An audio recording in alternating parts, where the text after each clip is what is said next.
সম্মিলিত ইসলামী ব্যাংক থেকে গ্রাহক বা আমানতকারীদের টাকা ফেরত পেতে আরও কিছু সময় লাগবে বলে জানিয়েছেন বাংলাদেশ ব্যাংকের গভর্নর আহসান এইচ মনসুর।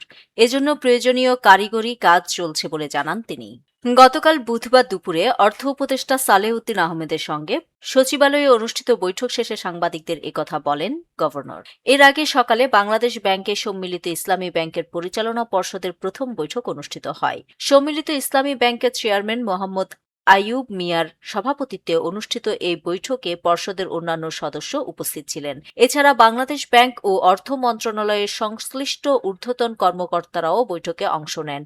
বৈঠক শেষে মোহাম্মদ আইয়ুব মিয়ার নেতৃত্বে নতুন ব্যাংকটির পরিচালকেরা অর্থ উপদেষ্টার সঙ্গে আলাদা বৈঠক করেন। এ সময় কেন্দ্রীয় ব্যাংকের গভর্নর আহসান এইচ মনসুরও উপস্থিত ছিলেন। অর্থ উপদেষ্টার সঙ্গে বৈঠক শেষে গভর্নর সাংবাদিকদের বলেন, আমানতকারীদের টাকা সরাসরি তাঁদের ব্যাংক হিসাবে চলে যাবে। এজন্য 7, 10 বা 15 দিন সময় লাগতে পারে। এ বিষয়ে কারিগরি কাজ চলমান। গভর্নর আহসান এইচ মনসুর আরও বলেন, এ ব্যাংকের হিসাব খোলা হয়েছে। 20,000 কোটি টাকা বাংলাদেশ ব্যাংকে পড়ে আছে। কেউ পাবেন, কেউ পাবেন না।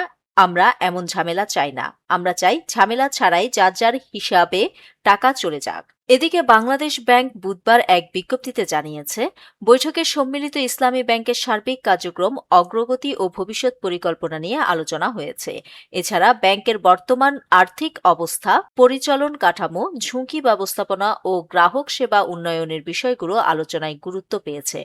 ভবিষ্যৎ কর্ম পরিকল্পনা বাস্তবায়নের উপর জোর দেওয়া হয়। নিউজ ডেস্ক, দৈনিক পূর্বকোণ।